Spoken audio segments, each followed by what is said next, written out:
زما عزتمند مسلمانانو د انسان په زندګۍ کې دوه قسم حالات دي دوه عملونه دي د انسان یا د انسان نیک عمل کوي د نیک اعمالو په بدله کې به الله جل جلاله د انسان لا خوشاله ورکړي جنت ورکړي خپل رضا ورکړي دویم کار چې کوم دی هغه بد عمل دی مطلب نافرمانی ده کوم انسان د الله جل جلاله نافرمانی کوي نو دا انسان په دنیا کې په مشقت کې وي په تکلیف کې وي پریشانو کې وي او د دې په بدله کې به انسان ته په آخرت کې سزا ملوي اوس د انسان په جسم کې دوه څیزونه داسې دي خو چېرته دا انسان د دې دوه څیزونو استعمال ټیک کړي د دې انسان ټوله زندگی به مزیدار شي او د دې باره کې نبی علیہ السلام فرمایلی دي چې کوم انسان مال ضمانت راکړي د دې دوه څیزونو چې دی به په دې کې خیانت نه کوي نو زه دې انسان له ضمانت ورکوم د جنت ته داخلېدو چې دا انسان به جنت ته داخلېږي الله به دنه خوشحاله وي دی به خوشحاله زندگی تېروي نبی علیہ السلام د خپل ژبه مبارک ونیسله یو دا ده چې دا ژبه د انسان ټیک شوه نو دا انسان د ډېرو شرونو نه محفوظ شو او ډېر د نیکۍ کارونه به انشاءالله الله دې راولي او یو د شرمګاه مبارک نبی علیہ السلام وفرمایل چې څوک د شرمګاه او د ژبې ذمہ داري ماله راکړي چې د دې دواړو حفاظت وکومه دې انسان ته د جنت خوشخبري ده اوس د ژبې باندې موږ ګناهونه کوو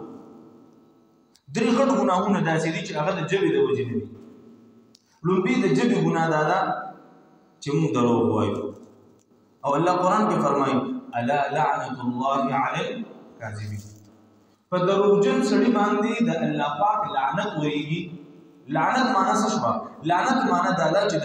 د انسان د الله د رحمت نه لرې شو او لعنت معنا یو دا مفسرین او علما لیکي چې دا ګناه کبیره ده څوک چې دروغ وایي دې ګناه کبیره کوي او الله بدل لعنت وي لعنت معنا الله د خپل رحمت نه لري کی چې الله د خپل رحمت نه لري کی دا انسان بیا په تاوان خساره کوي او زموږ ژوندۍ د وګورې ماحول موږ په خپل ژوندۍ کې څومره دروغ وایو اول زه بیا هر څه خپل ګران کوم سار نه ماخامه پورې دروغ فرمایي فرشتو سره یو کتاب دی کوم انسان چې دروغ مسلسل وایي نو الله دو فرمایي فرشتو ته دروغ باندې دروغجن او کتاب کولی کی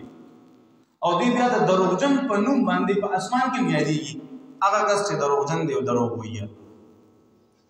او کوم انسان چې همیشه رښتیا وایي نو الله پاک فرشتو ته فرمایي چې د نوم فرشتونو کې صادق کې ولیکي نو بیا چې د تذکرہ راځي نو دی فرشتونو باندې او په صادق باندې یادېږي د دې دروغ ویلو په دنیا کې نقصانات دي او په آخرت کې نقصانات او د رښتیا ویلو په دنیا کې فائدہ ده او په آخرت کې فائدہ ده دا رښتیا به تا کامیابی او دروغ به تا هلاکی او تباہی به مشهور واقعه د موتا سوریدلې ده یو شپون کې باره کې هغه واقعه ده کنه غړي د څه سره ولي ناګهانه به چې د بازه کس اسیو داروانه ول خوند ورګي خلق په تکلیف کې کول خلق په عذاب اول دا ول خوند ورګي ناګهانه چې کړی وی خلک راشي زما غړي بيزي شرم وکړي خلق ول وړي راوام استي ولاړ چې وی قتل شپون کې بخندا شو ما هوی غب لګو نه خلق واپس لاړو دویم ځل بیا یو ورځ پریشا شرم خراغه او دی کس ډیری چغوالی یو کس ولا مدد لا نړو ولی ای د پته وجه دی دروغ ویا د سو ظلم سره دا کارو چې مولان شو بیا دی خاندي نو هغه شرم پریشا راغه او غړي بيزي ولا وخوري دروغ په دنیا کې چې کوم دی نقصان دی او د دروغ په آخرت کې نقصان دی چې الله دې خپل رحمت نه د قیامت پر درېږي ځکه چې تا به دروغ وي نو بس په آخرت کې یو د الله رحمت دی نو او د الله د رحمت نه مونږ غافل شو بس دا انسان تباہ برباد شو دویمه غټه ګناه چغلخوري ده چې هغه په ژبه باندې کېږي نبی علیہ السلام فرمایي چغلخور سړی به جنت ته نه داخلي لا يدخل الجنة قطات. اوس چغلخوري څه ته وایي؟ د یو کس خبره بل ته وړل الټا پلټا، او د بل کس خبره بل ته وړل، دې ته ویل شي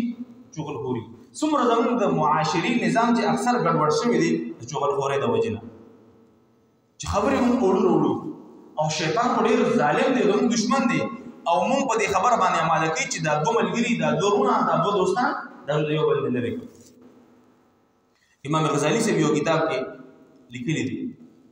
یو واقعه نقل کړې ده، وایي د الله یو نیک بنده و، نو بخوا به دا غلامانو خلکو به دا غلامان اغوستل او خرڅول د خپل خدمت لپاره. نو وایي دوی لاړو میلې ته، او میله کې غلام اغوستو ځان له پیسو باندې. یو غلام ولید چې ډېر مزېدار، ښایسته باډي، ښایسته شکل صورت، سور سپین، ښه مزېدار یو غلام دی.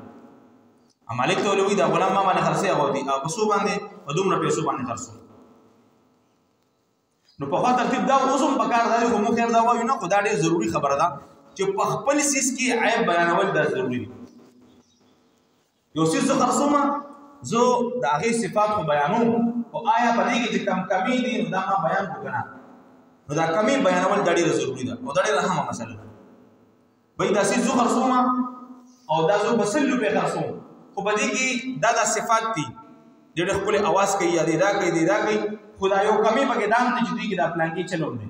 چې دا مې بیان کړو اوس د هغه خبره ده، خو اخلي په دې پیسو وادي دي که نه اخلي نه دی. نو که ما دروغ ووي، کمی مې پټ کړو، عیب مې بیان نه کړو، دوکه مې وکړه، دروغ مې ووي او عیب مې بیان نه کړو، دا ذموار راغلی. نو عیب بیانول دا ضروري دي په هر څیز کې. دې سره الله پاک په رزق کې برکت راولي، او کله چې عیب بیانول پټ شو او صرف خوبي او صفت بیانول شروع شو، بیا د مال نه برکت او رزق نه برکت هغه ختمېږي. بهرحال هغه ورته ووایي چې په دې کې یو عیب دی، دا ډېر ښایسته غلام دی،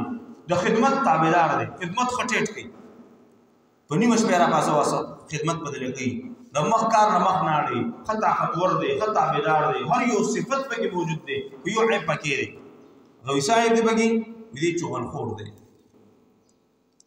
دې چغلخوري کوي. هغه وایي چې خیر دی، چغلخوري دومره مسله نه ده، کوي د خیر دی، خو چې زما خدمت کوي، زما کار کوي، بس دا ډېر شی ده. بهرحال غلام یې راوسته کور ته، کور کې سره تېرې شوې، او دې د خپل عادت نه مجبوره دی، دا د یو عیب ګرځېدلی دی. نبی علیہ السلام فرمایي چې خوی دا نه بدلېږي. حدیث شریف مفهوم دی چې خوی د انسان دا چرته نه بدلېږي. وي دا دوره پورې الفاظ راغلي، وي که چا ووایي چې غر د خپل ځای نه یو ځای نه بل ځای ته شوی دی، نو په دې یقین وکړه چې کیدای شي خوا شوي. خو که چا دا ووایي چې د پلانکي سړي خوی بدل شوی دی، وي دا خبره صحیح نه ده. خوی مطلب څه و؟ لکه مثال بیا ورکوي، وي عمر رضی الله عنه کې بهادرۍ، دا بهادري په هغه کې دا یو خوی دی، دا یو صفت دی په هغه کې، نو چې په کفر کې نو هم دغه بهادر و، خو دا بهادري او دا زړورتیا دا د غلط څیز دپاره استعمالي ده. چې کله اسلام ته راغی نو بیا هم بهادر و، خوی بدل شوی نه دی، هغه بهادر و، خو د دین دپاره د هغه خوی خصلت بیا اختیار دی. همدغرانګې عثمان رضی الله عنه سخاوت و پکې پیسې لګول د هغه په فطرت کې و، دا د هغه خوی ګرځېدلی و. چې کله په کفر حالت کې و، د بوتانو دپاره، د دغه څیزونو دپاره، د کافرانو مشرکینو دپاره بیا خپلې پیسې دا لګولې، او چې کله مسلمان شو د اسلام په حالت کې بیا د دین دپاره خپلې پیسې لګوي. نو خوی بدلېږي نه. بهرحال غلام کور کې سره د خدمت وکړي، یو ورځ خپلې مالک ته، د دې مالک چې کومه کور والا ده هغې ته نږدې شو، هغې ته وایي تا ته یو خبره کومه، ستا د خیر خواهۍ دپاره یې کومه، او دا مالک خو زما ډېر خیال ساتي، هسې نه ګورې ده ته ووایې دا ته به ما نه یادې، خو تا ته یو خبره کوم ستا د خیر خواهۍ. هغه وایي څه خبره ده؟ خبره دا ده چې ستا دا خاوند چې کوم دی دی د دویمې ښځې په تلاش کې دی، د دویم واده کوي، او ستا خیال نه ماسوتن هم لیټ راشي، او سهار کې هم کله کله وختي وځي، او غرمه کې هم نه یي، دی هلته ځي ملاقات کوي.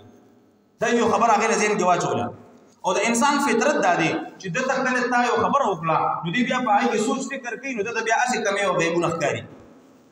تاسو کله کله ښکاري که نه، د یو کس بل کس سره نه لګي، نو که هغه څه په لاس تېر شي څوک ګوري دوی ما ته یې بد بد وکتل، که هغسې لاس وخوځوي نو ما ته یې مټه ووایه، ما ته یې دا چل وکړو، ما ته هغه ځان نه خبر هم دی، نو دا یو فطري څیز دی. نو کله چې د ښځې په ذهن کې دا خبره کېناسته چې ده ما ته دا خبره وکړه، نو دې بیا نوٹ کو خپل خاوند نو خاوند به موسم لګ ډېر شو دی وی ګور دا غلام ټیک ښه دین بیا نه وخت راغی او دې سار نن بیا وخت وته بهرحال ټیم تیرېدو دا خزو دې چې دې علاج سره دا غلام مدویه چې دې علاج ما سره شته کنه دا چې وګو چې دا یو کس ته وغه تعویض کی دا تعویض بدل به وکما چې مکمل لګې توش یو کار وکړي د دې ګیری یو دوه وخت پکار دي یا د سر وخت خو د ګیری دا ډېر به تل د ګیری یو دوه وخت نه لرونه پای باندې تعویض وکړو او بس دې بچ کم دي سمشي تاسو سره وسمشي دا خزم کوم کوي عام د معاشره کې داخله انتهایی کم کوي دا تور څنګه باندې تعویض کوم تور څنګه راوي ادا تور چيلي باندې تعویض کوم دا چل کوم دا په وینه باندې لګم حالانکه تعویض جائز دي په تعویض کې د الله نوم په تعویض کې د قران آیتونه په تعویض کې احادیث دا په پولیس باندې څنګه لګي په وینه باندې څنګه لګي دا خلقهم بس ان خطه بدی شنو بس په کوډو بس په منترو بس په تعویضونو بس ان خطه دي د الله نه یقین کړ شوی دی او په عامل باندې یقین جوړ شوی دی بهرحال وی دوه احتمال راکا د دې ګيري ناغوي د ګيري وخت بس په اسانه طریقه دا چې دې کله خودشي نو بس کېچی یا چاړه روانه او یو دوه وخت راکټ کا بس مال راکا ته نو بیا بیغه مشه خزي بیٹی دا خبره آسانه ده اوس دی ولې ګړو مالک ته وای دا دا ولشتہ ستاسو کور والے څنګه دی بل څه سره تعلق جوړ کړی دی او نن دې سبا دې بس ختمې دی علالې دی وګوره ما باندې علي استاخي خوایم او زستا غلام ته زما مالک نو ما تاسو سره همدردی ده انت خرم اسکم دا ما حق دې ته خبر وکم او یو یقین دې ناراضي نيزان به دروغ ودګه او بیا ګوره خراټې شروع کړه دا سره څنګه علالې دې نه دی یو کله چې مالک دا ترتیب وکړو سم لاستو او دا به دروغ ځانو دغو دې کې خزه غریب غنا کوی و په صحیح خیال را پاسه چې یو دوه وخت د ویر نه کټ کوم چې تعویض را لوګي څنګه چاړه یا کینچی را واغستا خاوند را پاس ځان سره مخکې نو توره یې کېوا एकदम را پاسه دوه د خزه سره دی غلام کو صحیح وي دی خو زال علونه ما بس خدای بس کړم دی غلام بس کړم بس غلام په منډه منډه د جنې رونو دی وچراشه پورې دلته کوم دی پراخه دی په منډه منډه ویګه ته پورې په وینه کې برتا وا بس هغه ولګي د سړی په د یو چوغل خورې د وجنا د دوه کسانو ژوندۍ لاړې ختمي د دومره خطرناک ګناه ده پټه ګناه ده چوغل خورې نه انتهایی ځان ساتي فرمایي یو کس کې قتل کوي او یو کس په صرف یو لفظ هم استعمال کوي یو لفظ داغه په قتل کوي داغه په همدردی کې چې دا داسې دا داسې ویډیو سره برابر په دې قتل کې شریک دي تا چوغل خوري او پرستا د چوغل خورې د وجنا دوه کسان په جنگ شو د جنگ څخه کوم ګناه ده پای کې تم شریکي په د مړې وکړو د مړې کوم ګناه ده پای کې تم شریکي ځکه دا مړې شوی ستا په وجه باندې دي دی وجنا چا پسې سوایم بس خپل ژوندۍ خاموش ځان له بهترین ژوندۍ تیروي یو پسې خبرې بل پسې خبرې دینه مکمل اجتناب پکار دی ځکه موږ چوغل خورو کې راشو او چوغل خوري دا ډېره غټه ګناه ده زموږ او دا سره کې د جبینا نبی رسول الله فرمایي د جبې حفاظت وکړي د جبې ذمہواری راکې د جنت ذمہواری درکوم لړمبي ګناه درو بنوي دویمه ګناه چوغل خوري ان شاء الله نن پس نه کو دریمه ګناه د جبې غیبت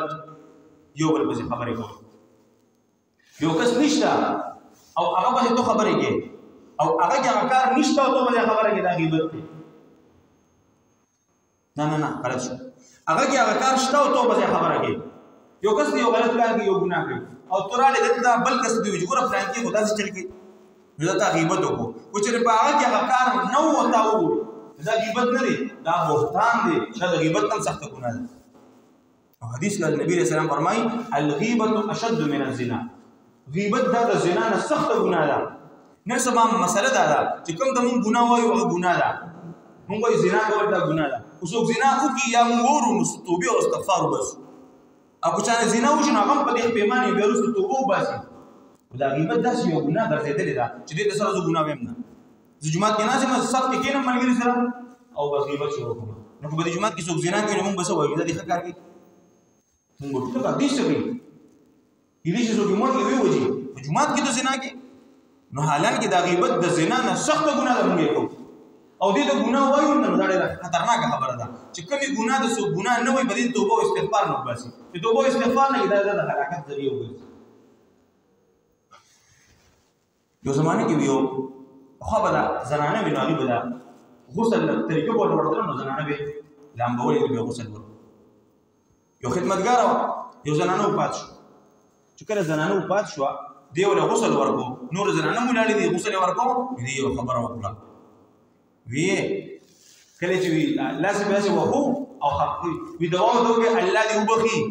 خو دا یې بیا ما په بدکاري لیدلې وه دا ښځه دا خبره کېدل او کوم ځای چې دې لاس ووي هلته دا لاس د هغه بڼې سره د دې کون خطو چې لاس کون خطو اوس لاس ازادېږي نه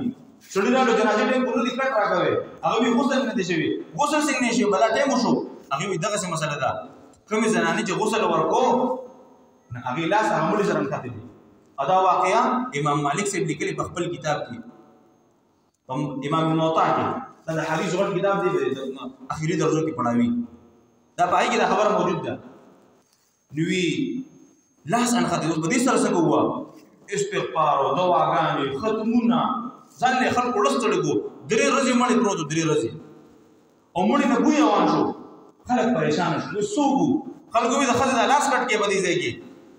مړي والا وایي چې د ښځې دا لاس کټ کوي چې موږ دا خپل مړي ښخ کړو دا خو بوی کوي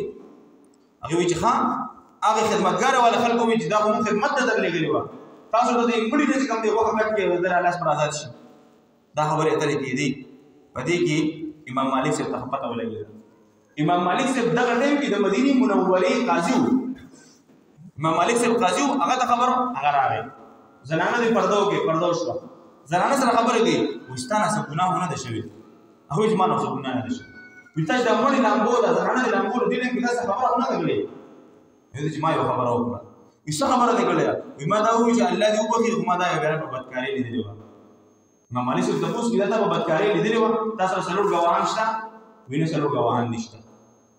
نو ته اوس دا ګواهي کوې چې دا تا لیدلې په بدکارۍ باندې وینه ما په بدکارۍ دی نه خو یو ورځ دا راتله مانګې ورسره نو دا د یو کور مخې ته ودرېده نو ما وی چې د دې کور والا سره دې څه تعلق دی نو ما په دې بنیاد باندې دا خبره وکړه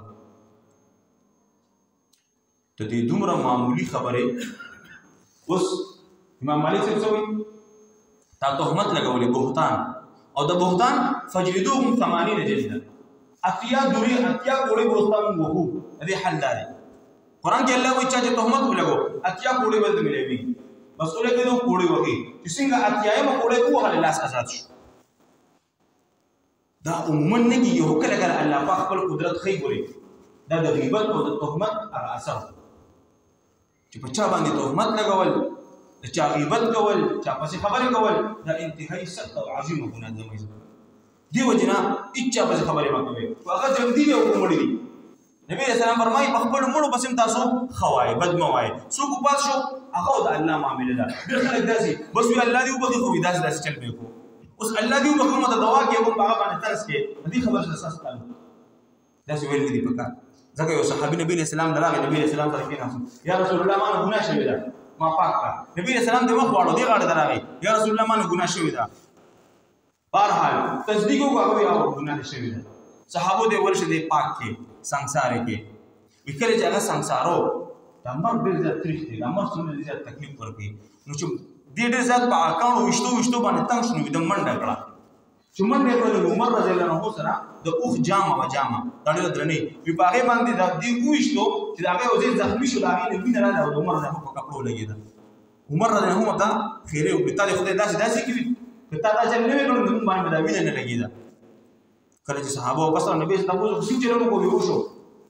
او دغسې بیا هغه منډه کړه وتښتېدو بیا عمر رضی الله عنه داسې وویشتو او بیا داسې واقع وشوه عمر رضی الله عنه ته وي تا بد وکړو دا مرګ دی خامخا تکلیف سره دې ملوي خو یو روایت کې راځي چې کو په ټول مدینې والا او بل روایت کې راځي کو په ټول ځمکې والا باندې د ده دا توبه تو تقسیم کړي نو ټول خلکو به معافي وبخښل وشي د دومره په اخلاص سره توبه ایستې وه اوس د دې چا څه پته ده ټول عمر غلط کارونه کوي اخر کې توبه وباسي الله یې معاف کړي د دې چا ته پته نه لګي نو چا پسې خبرې نه خو هغه جمدي دی او که هغه مړی دی هېچا پسې خبرې نه کوو نبي علیه السلام فرمایي د کلام او د خبرې خلاصه دا شوه چې کوم انسان د دوو څیزونو د حفاظت ذمهداري راکوي یو د خپلې ژبې یو د شرمګاه نبي علیه السلام فرمایي د له زو د جنت ذمواري ورکړو چې دی به جنت ته داخلېږي زما عزتمندو نن نه یو عهد وکړو انشاءالله خپل ځان ته رایادومه چې ګوره زه به دروغ نه وایم زه به چغلخوري نه کوم زه به غیبت نه کوم زه به چا تهمت او بهتان دا نه